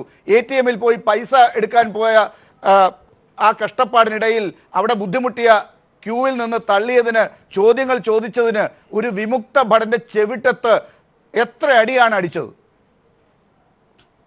അത് കർണാടകത്തിന്റെ പോലീസല്ലേ അടിച്ചത്? കർണാടകത്തിന്റെ പോലീസിനെ BJP നിങ്ങളുടെ ഇത്തരം നിലപാടുകൾ കൊണ്ടാണ് ആളുകളുടെ ക്ഷമ നശിക്കുന്നത്. ആളുകളുടെ ക്ഷമ നശിച്ചപ്പോൾ നിങ്ങളോട് ചോദ്യങ്ങൾ ചോദിക്കുന്നില്ല, നിങ്ങളോട് എല്ലാം അനുകൂലിച്ച് ഈ നിലപാടിനും നടപടിക്കും ജയ് വിളിക്കുന്നു എന്ന് നിങ്ങൾ പറയുന്ന ജനം അവിടെ ചോദിക്കാൻ പറ്റുന്നത് അവിടെയുള്ള പോലീസുകാരോടാണ്. അവർ ചോദിക്കുന്നുണ്ട്. നരേന്ദ്രമോദി പാർലമെന്റിൽ പോലും വരുന്നില്ല, അതുകൊണ്ട് അവിടെ ചോദിക്കാൻ പറ്റുന്നില്ല. നിങ്ങൾ BJP നേതാക്കൾ ചാനലുകളിൽ മാത്രമേ കാണുന്നുള്ളൂ. അതുകൊണ്ട് ചോദ്യങ്ങൾ ചോദിക്കാൻ പറ്റുന്നത് അവർക്ക് തൊട്ടടുത്ത് കാണുന്ന പോലീസുകാരനോടാണ്. അവർ ചോദിക്കുന്നു, പോലീസുകാരുടെ ക്ഷമ നശിക്കുന്നു, വിമുക്ത ഭടനും അടി കിട്ടുന്നു. ഇതാണ് ഇന്ന് സംഭവിച്ചത്. ലാലെ, അവിടുത്തെ പോലീസുകാരൻ ഇവിടുത്തെ തോമസ് ഐസക്കിന്റെ അനുയായി ആയിരിക്കും. കാരണം ഈ പ്രശ്നത്തെ എങ്ങനെയൊക്കെ തകർക്കാം. ഇത്ര ലളിതമായിട്ടാണോ ശ്രീ രാധാകൃഷ്ണൻ അങ്ങേ പോലെ ഒരു സീനിയറായ ഒരു BJP നേതാവ് സംസാരിക്കേണ്ടത്? ഈ കാര്യത്തിൽ സുപ്രീം കോടതി ചോദിച്ച ചോദ്യങ്ങൾക്ക് അങ്ങേക്ക് ഉത്തരവില്ല. പോട്ടെ, 24,000 എന്ന ഒരു പരിധി എന്ത് കണ്ട്, ആര്, ഏത് യോഗത്തിൽ വെച്ച്, എന്തിനു വേണ്ടിയാണ് നിർണയിച്ചത്? ലാലെ, ഇത് 24,000 എന്നുള്ള പരിധി, അതല്ലെങ്കിൽ കൃത്യമായ ഒരു പരിധി പണം പിൻവലിക്കുന്ന കാര്യത്തിൽ രാജ്യത്ത് ഇന്നത്തെ സാഹചര്യത്തിൽ അനിവാര്യമാണ്. കാരണം ഈ നമ്മുടെ നോട്ടുകളുടെ ക്ഷാമമുള്ള ഒരു സമയത്താണ് ഈ നിയന്ത്രണം ഏർപ്പെടുത്താൻ ഇടയായത്. കാരണം പണം പിൻവലിച്ചിരിക്കുന്നു. ഇത് തിരികെ വരുന്നത് വരെയുള്ള ക്രയവിക്രയത്തിൽ സ്വാഭാവികമായും ഒരു വലിയ സംഖ്യ ബാങ്കിൽ നിന്ന് പിൻവലിക്കുവാനുള്ള സാഹചര്യം ഇല്ല. എല്ലാം തിരികെ വന്നു. ഇപ്പൊ നിങ്ങൾ എല്ലാ നോട്ടും പകരം ഇറക്കേണ്ടതാണ്. ഞാൻ തിരിച്ചു വരാം. ഡോക്ടർ ശൂരനാട് രാജശേഖരൻ, ഇതെല്ലാം തിരികെ വന്നാലല്ലേ പണം അതിനനുസരിച്ച് ഇറക്കാൻ സാധിക്കും. ലാൽ ഒരുപാട് ചോദിക്കും, മറുപടി പറയാൻ അനുവദിക്കില്ല. അത് ശരിയല്ലല്ലോ. ശ്രീ രാധാകൃഷ്ണ മേനോൻ പറയുന്ന ഉത്തരങ്ങൾക്ക് ഈ പറയുന്ന ചോദ്യങ്ങളുടെ ഒന്നും ഉത്തരങ്ങളുമായി യാതൊരു ബന്ധവും ഇല്ലാത്തതുകൊണ്ടാണ് ഞാൻ അടുത്ത ചോദ്യത്തിലേക്ക് പോകുന്നത്. ഒരു ചെറിയ കാര്യമുള്ളത്, നിങ്ങൾ ചോദ്യം ചോദിച്ചു മറുപടി പറയുമ്പോൾ അതിനിടയിൽ മറുപടി പറയേണ്ടത് സാക്ഷാൽ മോഡിയാണ്. അദ്ദേഹം മാത്രമായി തീരുമാനങ്ങളൊക്കെ എടുത്തിട്ടുള്ളത്. അല്ലാതെ BJP ആണെന്ന് ഞാൻ പറയുന്നില്ല, ക്യാബിനറ്റ് ആണെന്ന് പറയുന്നില്ല. മോഡി തന്നെയാണ് ഇതിൻ്റെ എല്ലാം ഉത്തരവെടുത്തത്. ഈ മോഡിയുടെ ഇപ്പോഴത്തെ ശരീരഭാഷ എന്താണ്? ഇന്ത്യൻ പ്രധാനമന്ത്രിക്ക് ചില കുട്ടികൾ സ്കൂളിൽ നിന്ന് പുസ്തകവും ഇതുമൊക്കെ ആയിട്ട് സ്കൂളിൽ പോകും, പക്ഷേ സ്കൂളിൽ പോകത്തില്ല, മറ്റ് സ്ഥലങ്ങളൊക്കെ കയറി ഇറങ്ങി നടക്കും. നമ്മുടെ ഇന്ത്യൻ പ്രധാനമന്ത്രി പാർലമെൻറ്റിൽ സമ്മേളിച്ചുകൊണ്ടിരിക്കുമ്പോൾ പാർലമെൻറ്റിൽ എത്തുന്നില്ല. എന്ത് ജനാധിപത്യം ഇത്? അതിന് ചുറ്റുമുള്ള എല്ലാ സ്ഥലത്തും അദ്ദേഹം പോകുന്നുണ്ട്. പറയാവുന്ന വിഡ്ഢിത്തരങ്ങളൊക്കെ അദ്ദേഹം പറയുന്നുണ്ട്. ഒരു ഘട്ടത്തിൽ അദ്ദേഹം പറയുന്നു, ഞാൻ ആത്മഹത്യ ചെയ്യാൻ പോവുകയാണ്, അല്ലെങ്കിൽ എന്നെ നിങ്ങൾ കൊല്ലൂ എന്നൊക്കെ പറയുന്നു. കൊല്ലുന്ന ദിവസമൊക്കെ കഴിഞ്ഞു. അപ്പോൾ ഇങ്ങനെയൊക്കെ പറയുമ്പോൾ അദ്ദേഹം മാത്രം പറയേണ്ട ചോദ്യത്തിന് പാവം രാധാകൃഷ്ണൻ മേനോൻ BJPയുടെ വലിയ നേതാവാണ്, അദ്ദേഹം അറിയുന്നു. ജെയ്റ്റ്ലി അറിഞ്ഞിട്ടുണ്ടോ ഈ നടന്ന കാര്യങ്ങൾ? ഇന്ത്യയുടെ ക്യാബിനറ്റ് അറിഞ്ഞിട്ടുണ്ടോ ഈ കാര്യങ്ങൾ? അപ്പോൾ ഞാൻ മോഡിയെ എല്ലാ ബഹുമാനത്തോടും പറയുന്നു. അദ്ദേഹം പറയുന്നത് നിങ്ങൾ എന്നെ കൊല്ലൂ എന്നാണ് പറയുന്നത്. അങ്ങനെ ഒരു പ്രധാനമന്ത്രി ഇന്ത്യയിൽ എന്തെങ്കിലും പറഞ്ഞിട്ടുണ്ടോ? അത്ര വലിയ ഗുരുതരമായ തെറ്റ് ചെയ്തു എന്ന് അദ്ദേഹത്തിന്റെ ഉപബോധ മനസ്സ് അദ്ദേഹത്തോട് പറയുന്നു. ഡോക്ടർ ശൂരനാട് രാജശേഖരൻ, ഇന്ന് രാഹുൽ ഗാന്ധി പറഞ്ഞത് എന്നെ പാർലമെന്റിൽ സംസാരിക്കാൻ അനുവദിച്ചാൽ ഭൂകമ്പം ഉണ്ടാകും എന്നാണ്. അദ്ദേഹത്തിന് ആ കാര്യങ്ങൾ പുറത്തു പറയാൻ പറ്റാത്തതാണോ? അത് പാർലമെന്റിൽ തന്നെ പറയാൻ വെച്ചിരിക്കുകയാണോ? ഇപ്പോൾ പാർലമെന്റ് സമ്മേളിച്ചുകൊണ്ടിരിക്കുമ്പോൾ ഒരു പാർലമെന്റ് അംഗത്തിന്റെ ഏറ്റവും വലിയ ആഗ്രഹം പാർലമെന്റിൽ കാര്യങ്ങൾ പറയണമെന്നാണ്. പാർലമെന്റിൽ പ്രധാനമന്ത്രി വരുന്നില്ല, ചർച്ചയ്ക്ക് വേണ്ടി അദ്ദേഹത്തെ അനുവാദം കൊടുക്കുന്നില്ല. ഇതെന്തൊരു ജനാധിപത്യം, എന്തൊരു രാജ്യം? ഇന്ത്യൻ പ്രസിഡന്റിൻ്റെ പേരിലാണ് ഇപ്പോൾ പറയുന്നത്. പ്രസിഡന്റ് പറഞ്ഞ എന്താണ്? പാർലമെൻറ്റ് സമ്മേളിക്കുന്നതിന് വേണ്ടി ഇത്ര കോടി രൂപ വീതം നമ്മൾ ചിലവാക്കുന്നു, അതിൻ്റെ ഫലം കിട്ടുന്നില്ല. ആരാണ് ഫലം കിട്ടാതാക്കിയത്? സാക്ഷാൽ പ്രധാനമന്ത്രി. ചുറ്റും കിടന്ന് കളിക്കുകയാണ് ഇന്ത്യൻ പ്രധാനമന്ത്രി. ഇതെന്തൊരു കാര്യം? അപ്പോൾ ചെയ്തത് തെറ്റായിപ്പോയി എന്ന് അദ്ദേഹത്തിന് തന്നെ ബോധ്യം വന്നിട്ടുണ്ട്. അദ്ദേഹം നല്ല ഭരണാധികാരിയാണ് എന്ന് ഞാൻ പറയുന്നു, പക്ഷേ ഇങ്ങനൊരു വികൃതമായ ഭരണാധികാരി, ഇത് നമ്മുടെ നാസി ഭരണത്തിൻ്റെ ഏറ്റവും വലിയ ഡിറ്റോയായി ഇന്ത്യ മാറാൻ പോകുന്നു എന്നുള്ളതിന് തെളിവാണ്. അതിൻ്റെ ഒരു എല്ലാ കാലത്തും ഏകാധിപതികൾ ഇങ്ങനെയാണ് ജനിച്ചിട്ടുള്ളതും വളർന്നിട്ടുള്ളതും ഉള്ളത്. ആ ഏകാധിപത്യത്തിൽ നിന്ന് അദ്ദേഹത്തെ മാറണം. നല്ല ഒരു ബാക്ക്ഗ്രൗണ്ട് അദ്ദേഹത്തിന് ഉണ്ടാകട്ടെ. അദ്ദേഹം നല്ല നിലയിൽ. പക്ഷേ ഈ പ്രശ്നങ്ങളൊക്കെ ഇങ്ങനെയൊക്കെ ആണെങ്കിലും 10 മുതൽ 15 ദിവസത്തിനകം തീരുമെന്നാണ് ഇന്ന് സർക്കാരിന് വേണ്ടി സുപ്രീം കോടതിയിൽ പറഞ്ഞിരിക്കുന്നത് ഡോക്ടർ ശൂരനാട് രാജശേഖരൻ. എന്ത് ധൈര്യമാണ്! വലിയ ധൈര്യത്തിലാണ് അദ്ദേഹം പറയുന്നത്. ആദ്യം പറഞ്ഞ എന്താ, ഇത് പ്രഖ്യാപിച്ച ഒരു വ്യാഴാഴ്ചയാണ്, അടുത്ത ശനിയും ഞായറും കൂടെ ബാങ്കുകാർ ഒരുമിച്ചിരുന്ന് ജോലി ചെയ്യട്ടെ. ശനിയും ഞായറും അർദ്ധരാത്രി വരെ ജോലി ചെയ്തു. പാവങ്ങളെല്ലാം നമ്മളടക്കമുള്ളവർ വിചാരിച്ചു ഒരു ശനിയും ഞായറും കഴിയുമ്പം എത്ര ശനിൻ്റെ ഞായറും കഴിഞ്ഞു എൻ്റെ രാധാകൃഷ്ണ മേനോനെ. 50 ദിവസം കഴിയട്ടെ എന്നാണ് പറയുന്നത്. 50 ദിവസം കഴിഞ്ഞാൽ ഈ പ്രശ്നം തീരത്തില്ലെന്ന് റിസർവ് ബാങ്കിൻ്റെ ഡെപ്യൂട്ടി ഗവർണറാണ് പറഞ്ഞത്, ഗാന്ധി. നമ്മൾ കണ്ടുകൊണ്ടിരിക്കുകയല്ലേ.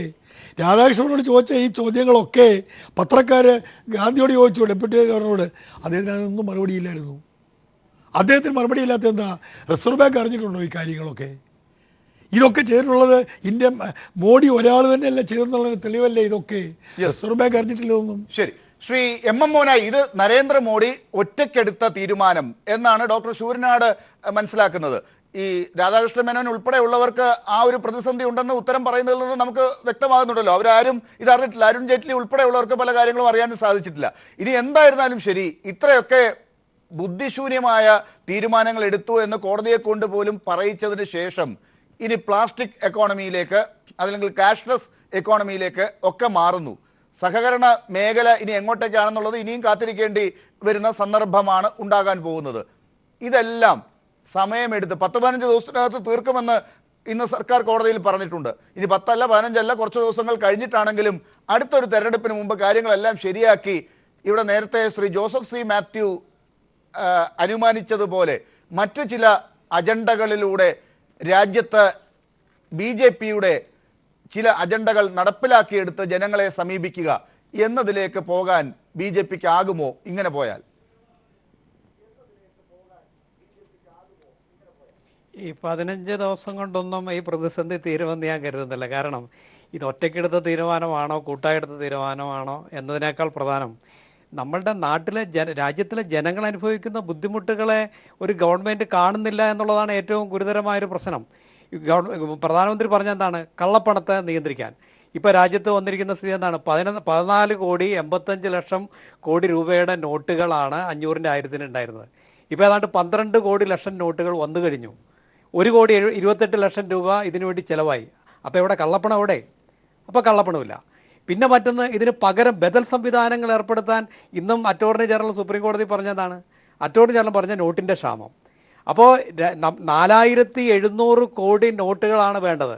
4,700 കോടി നോട്ടുകൾക്ക് റിസർവ് ബാങ്കിൻ്റെ എല്ലാ പ്രസ്സും 4 പ്രസ്, ആ 4 പ്രസ്സുകൾ ഒരുമിച്ച് ഒരു മാസം അടിച്ചാൽ 300 കോടി നോട്ടുകളേ ഉള്ളൂ.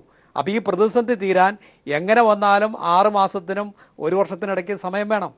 അപ്പോൾ ഇത്തരം ഒരു പ്രതിസന്ധിയിലേക്ക് നമ്മുടെ രാജ്യത്തെ തള്ളിവിട്ടത് എന്തിന്?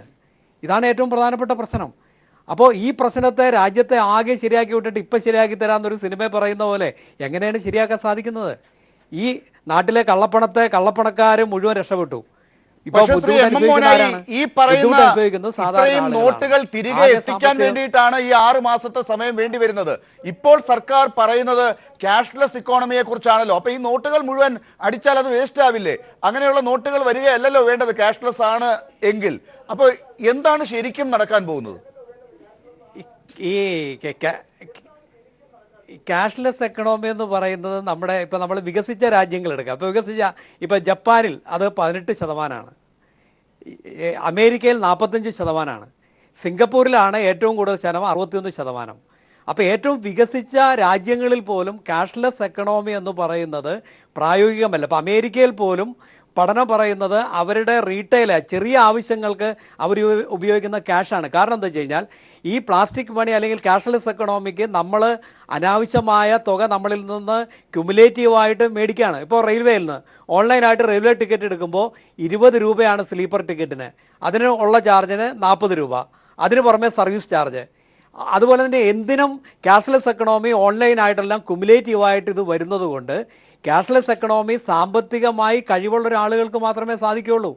അത് രാജ്യത്തിൻ്റെ വികസിച്ച നാടുകളിൽ തന്നെ നമ്മുടെ രാജ്യത്തിൻ്റെ വിനിമയത്തിൻ്റെ വികസിച്ച രാജ്യങ്ങളിൽ 10 മുതൽ 45% വരെയാണ്. ഇന്ത്യയിൽ നിലനിൽക്കുന്ന 2%. ഇപ്പോൾ പടിപടിയായി അതിലേക്ക് പോകുന്നതിനോ കാശുള്ള ആളുകൾ പോകുന്നതിനോ ഒന്നും ആരും എതിരല്ല. പക്ഷേ പാവപ്പെട്ട ആളുകൾ, നമ്മുടെ ഗ്രാമപ്രദേശത്ത് താമസിക്കുന്ന ആളുകൾ, ഇന്നും ബാങ്കിങ് എത്താത്ത പ്രദേശങ്ങൾ, ATMകൾ എത്താത്ത പ്രദേശങ്ങൾ, ഇന്ത്യ എന്ന് പറയുന്നത് പൂർണ്ണമായും ഗ്രാമങ്ങളിൽ ജീവിക്കുന്നവരാണ്. ഇപ്പോൾ കൃഷിക്കാരൻ ഗോതമ്പ്, ഇപ്പോൾ എന്താണ് റിപ്പോർട്ടുകൾ വരുന്നതാണ്, ഗോതമ്പ് കൃഷി ചെയ്തു, ആ ഗോതമ്പുമായിട്ട് ചെന്നു, അവിടെ കാശ് കിട്ടുന്നില്ല, വിത്തിന് കാശ് കിട്ടുന്നില്ല, വളം മേടിക്കാൻ കാശ് കിട്ടുന്നില്ല. ഇതിനൊക്കെ ക്യാഷ്ലെസ് എക്കണോമി പരിഹാരമാവോ? ഇപ്പോൾ നമ്മുടെ മത്സ്യ മാർക്കറ്റിൽ ഫിഷിംഗ് മേഖലയിൽ ചെന്ന് നോക്കും. ഫിഷിംഗ് മേഖലയിൽ 7 ദിവസം നമ്മൾ കടലിൽ പോയി മീനുമായിട്ട് വരുന്ന സമയത്ത് അവിടെ പ്ലാസ്റ്റിക് മണി കൊടുത്താൽ മതിയോ? അപ്പം നമ്മുടെ ഇന്ത്യയുടെ സമ്പദ് വ്യവസ്ഥ, അനൗപചാരികമായ സമ്പദ് വ്യവസ്ഥ എന്ന് പറയുന്നത് 70% അനൗപചാരികമായ സമ്പദ് വ്യവസ്ഥ പ്രവർത്തിക്കുന്നത് ക്യാഷ് എക്കണോമിയിലാണ്. ലോകത്തെല്ലായിടത്തും ഇൻഫോർമൽ എക്കണോമി പ്രവർത്തിക്കുന്നത് ക്യാഷ് എക്കണോമിന്.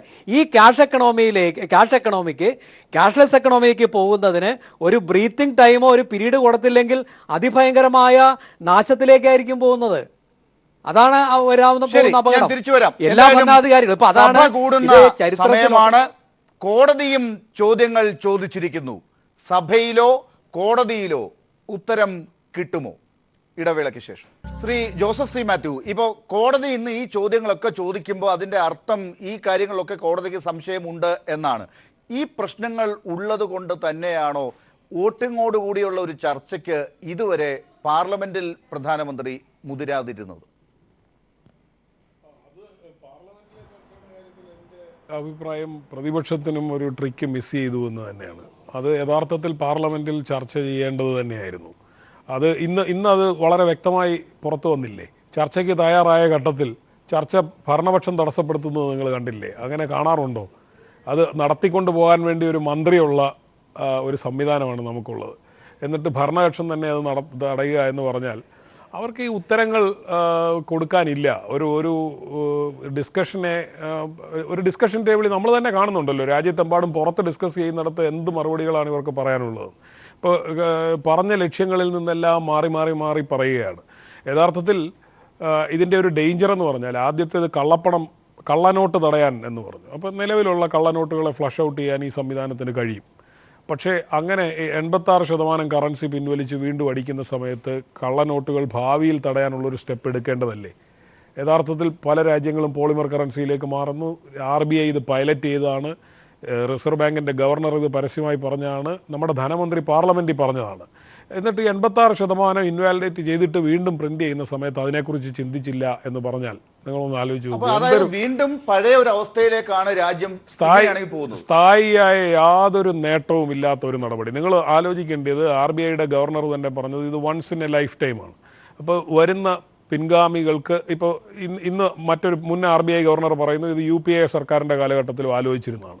അപ്പോൾ പല ഘട്ടത്തിൽ ആലോചിച്ചിരുന്ന ഒരു നടപടി ഇപ്പോൾ ഉപയോഗിക്കാനായിട്ട് നമ്മുടെ പ്രധാനമന്ത്രി എക്സസൈസ് ചെയ്യാൻ തീരുമാനിക്കുന്നു. പക്ഷേ അങ്ങനെ ഒരു തുറുപ്പ് എക്സസൈസ് ചെയ്യുമ്പോൾ ഭാവിയിലും ഉപയോഗിക്കാൻ കഴിയാത്തൊരു വെപ്പൺ ഉപയോഗിക്കുമ്പോൾ അതിനെടുക്കേണ്ട ഒരു മുൻകരുതലും എടുക്കാതെ തുറുപ്പ് നശിപ്പിച്ച് കളഞ്ഞു. അതാണ് ചെയ്തത്. എന്നിട്ട് കള്ളനോട്ട് വീണ്ടും അടിക്കാവുന്ന സംവിധാനം, കള്ളപ്പണം എന്ന് പറയുന്നത് പൈസ ഹോൾഡ് ചെയ്യുന്നത് തടയാനായിരുന്നെങ്കിൽ എന്ത് ചെയ്യണം? ഡിമോണിറ്റൈസേഷൻ്റെ അടിസ്ഥാന തത്വം തന്നെ ലാർജർ ഡിനോമിനേറ്റേഴ്സ് പിൻവലിക്കുക, അത് ഹോർഡിങ്ങിന് വേണ്ടിയുള്ളതാണെന്നാണ്. ഇവിടെ ചെയ്ത് എന്താ? 500 റീപ്ലേസ് ചെയ്ത് മറ്റൊരു 500, 1000 റീപ്ലേസ് ചെയ്ത് മറ്റൊരു 1000, പകരം ഒരു 2000 കൂടി. എന്തിനാ? കൂടുതൽ ഹോർഡ് ചെയ്ത് വെക്കാൻ വേണ്ടി. അപ്പോൾ ഇതൊന്നും അല്ലാതെ ഒരു ലക്ഷ്യവും ഇല്ലാതെ വളരെ അലക്ഷ്യമായി ഇത് പിൻവലിച്ച ശേഷം ഇപ്പോൾ പറയുന്നത് എന്താണ്? ഇപ്പോൾ പറയുന്ന ക്യാഷ്ലെസ് എക്കണോമിയിലേക്ക് മാറുക എന്നുള്ള ഒരു ഡ്രീം ഇതിൻ്റെ ലക്ഷ്യമായിരുന്നെങ്കിൽ ഇത് വളരെയധികം പേടിക്കണം. കാരണം എന്താ ചെയ്യുന്നത്? ശ്വാസം മുട്ടിച്ചിട്ട് നമ്മളെ മറ്റൊന്നിലേക്ക് മാറ്റുകയാണ്. ഇതിൻ്റെ ഈ നമ്മുടെ ക്രയവിക്രയത്തിൻ്റെ ജീവനാടി എന്ന് പറയാവുന്ന 90%-ലേതും ക്യാഷ് ഉപയോഗിക്കുന്ന ഒരു എക്കണോമിയിൽ അതിനെ മുഴുവൻ ഇല്ലാതാക്കിയ ശേഷം നിങ്ങൾക്ക് ജീവിച്ചിരിക്കണമെങ്കിൽ ഇതിലേക്ക് മാറൂ എന്നൊരു ഭരണാധികാരി പറഞ്ഞാൽ ആ ഭരണകൂടത്തെ എങ്ങനെ ജനാധിപത്യം? പരമാവധി ഒരു 4 മിനിറ്റാണ് ഇനി ലഭിക്കുക എല്ലാ അതിഥികൾക്കും, ഇനി മറ്റ് 3 അതിഥികൾക്കുമായി കിട്ടുക. ഡോക്ടർ ശൂരനാട്, ഇപ്പോൾ ശ്രീ ജോസഫ് സി മാത്യു പറഞ്ഞതുപോലെ ചർച്ച പാർലമെന്റിൽ നടന്നു കഴിഞ്ഞാൽ ഉത്തരമില്ല ഭരണകൂടത്തിന് എന്നുള്ളത് തെളിഞ്ഞിരിക്കുകയാണ്. അതിനൊരു അവസരം ഇനി ഇല്ലാതെ പോവുകയാണോ? സർക്കാർ തന്നെ അത് ബുദ്ധിപരമായി നീട്ടിക്കൊണ്ടു പോയിരിക്കുകയാണ്. പ്രതിപക്ഷത്തിൻ്റെ മേൽ ആരോപണവും അവർക്ക് കൊണ്ടുവരാൻ സാധിക്കുന്നു. ഇനി കോടതിയിൽ ഉത്തരം കിട്ടുമോ എന്ന് ചോദിച്ചാൽ അതും ഇനി കണ്ടറിയേണ്ട കാര്യമാണ്. എവിടെയാണ് ഇനി നിങ്ങളുടെ ഭാഗത്തു നിന്നുള്ള തന്ത്രങ്ങൾ? എന്നാൽ 2 കാര്യം നമ്മൾ ശ്രദ്ധിക്കണം. ഒന്ന്, ജനാധിപത്യ വ്യവസ്ഥയിലെ ഏറ്റവും പരമോന്നത സമിതി ഇന്ന് ആശങ്കപ്പെട്ടിരിക്കുന്നു. ഭരണഘടനയ്ക്ക് വിരുദ്ധമാണോ ഈ കാര്യം എന്ന് അന്വേഷിക്കേണ്ടിയിരിക്കുന്നു എന്നുള്ളത്. നമ്മൾ ജീവിക്കുന്ന ഈ രാജ്യത്തിൻ്റെ അപകടകരമായ സ്ഥിതിവിശേഷം അവിടെ നിൽക്കുന്നു. രണ്ടാമത്, ഇന്നലെ ഇന്ത്യയുടെ പ്രഥമ പൗരൻ രാഷ്ട്രപതി പ്രതിപക്ഷത്തിനെയും പറഞ്ഞു, ഭരണകക്ഷിയും പറഞ്ഞു. പക്ഷേ ഇന്നലെ പറഞ്ഞൊരു കാര്യമുണ്ട്, കോടിക്കണക്കിന് ഉറുപ്പിക ചെലവാക്കി പാർലമെൻറ്റ് സമ്മേളിച്ചിരിക്കുന്ന ചർച്ചകൾക്ക് വേണ്ടിയാണ്. അപ്പോൾ അതനുസരിച്ചത് ഇന്ത്യയിലെ പ്രതിപക്ഷം അനുസരിച്ചു, ചർച്ചകൾക്ക് ഞങ്ങൾ തയ്യാറെന്ന് പറഞ്ഞു. ഭരണകക്ഷിയുടെ മന്ത്രി, ഭരണകക്ഷി ഇത് നടത്തിക്കൊണ്ട് പോകേണ്ട ആൾ പറയുന്നു, ഇല്ല, ഒരു ചർച്ചയ്ക്ക് ഞങ്ങൾ തയ്യാറില്ല. ഈ കഴിഞ്ഞ പ്രാവശ്യം എന്താ നിങ്ങൾ ബഹളം ഉണ്ടാക്കിയത്? അതിന് പരിഹാരം ഉണ്ടാക്കിയാൽ ചർച്ച ചെയ്യാമോ? എന്ത് ജനാധിപത്യമല്ലേ ഇത്? ഇതിനൊക്കെ ഒരു പരിഹാരം വേണ്ടേ? MM മോനായി, താങ്കളുടെ കാഴ്ചപ്പാട് എന്താണ് ഈ കാര്യത്തിൽ?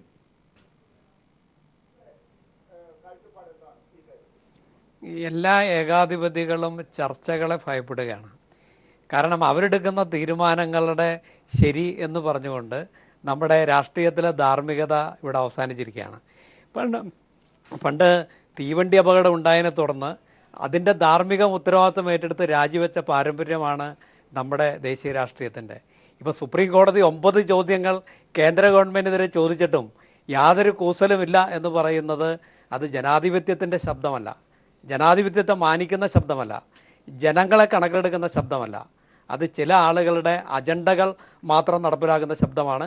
അത് നമ്മുടെ ജനാധിപത്യത്തിന് ആപൽക്കരമാണ്. ശരി, ശ്രീ രാധാകൃഷ്ണ മേനോൻ, സുപ്രീം കോടതിയുടെ 9 ചോദ്യങ്ങൾക്കാണോ അതോ പാർലമെന്റിലെ പ്രതിപക്ഷത്തിന്റെ ചോദ്യങ്ങൾക്കാണോ കൂടുതൽ പ്രാധാന്യം നിങ്ങൾ കൽപ്പിക്കുന്നത്? ലാല, ഇവിടെ ഗവൺമെൻറ്റിനെതിരായ ഒരു ശക്തമായ അസഹിഷ്ണുതയാണ് ഇവിടെ ലാലടക്കം പ്രകടിപ്പിച്ചുകൊണ്ടിരിക്കുന്നത്.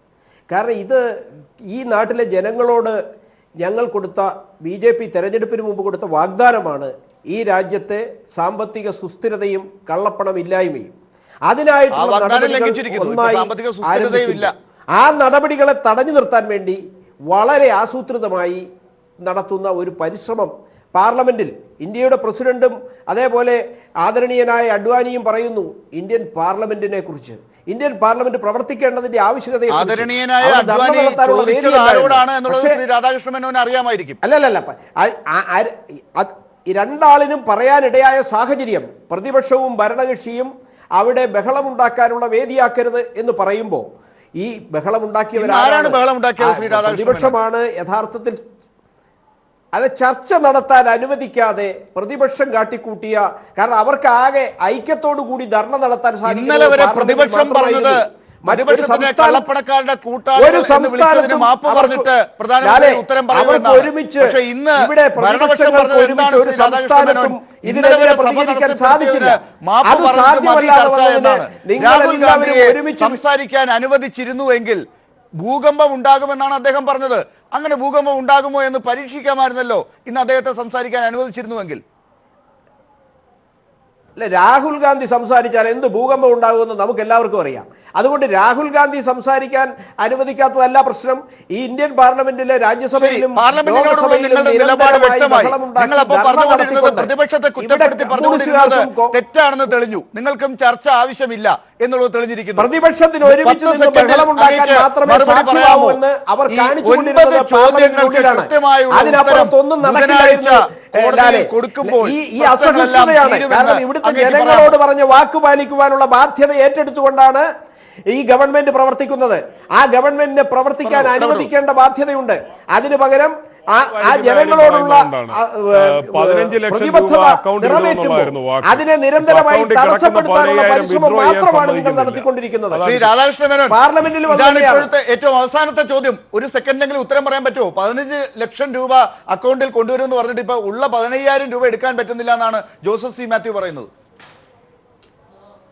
അല്ലേ, 15 ലക്ഷം രൂപ ഞാൻ ചോദിക്കട്ടെ, ഇവിടുത്തെ കള്ളപ്പണക്കാർ സാധാരണക്കാരന്റെ ജൻധൻ അക്കൗണ്ടിൽ പണമിടാൻ വേണ്ടി അവരുടെ പിന്നാലെ നടക്കുകയല്ലേ? അങ്ങനെ ഇട്ട പണം ഈ രാജ്യത്ത് ഈ ഇട്ട പണമെന്ന് പറയുന്നത് കള്ളപ്പണവുമുണ്ട്. ആ വന്നിരിക്കുന്ന പണത്തിന്റെ നല്ലൊരു ശതമാനം രാജ്യത്തിന്റെ വികസനത്തിന് ഭാവിയിൽ വരാൻ പോവുകയാണ്. നിങ്ങൾ ഈ കള്ളപ്പണക്കാർ വെളുപ്പിച്ച പണമാണ് ഇപ്പോൾ കള്ളപ്പണം എന്ന പേരിൽ ഇപ്പൊ പിടിച്ചോണ്ടിരിക്കുന്നത്. ഇപ്പൊ പിടിക്കുന്ന പണത്തിൽ ഏറിയ പങ്കും പുതിയ 2000 രൂപയാണ്. ഇതൊക്കെ ആരെയാണ് എന്നിട്ട് കുറ്റപ്പെടുത്തുന്നത്? എന്തായാലും അടുത്ത ബുധനാഴ്ച നിങ്ങൾ കോടതിയിൽ പോകുമോ എന്ന് കാണാം. പാർലമെന്റ് ലോക്സഭ അടുത്ത ബുധനാഴ്ച വീണ്ടും കൂടും.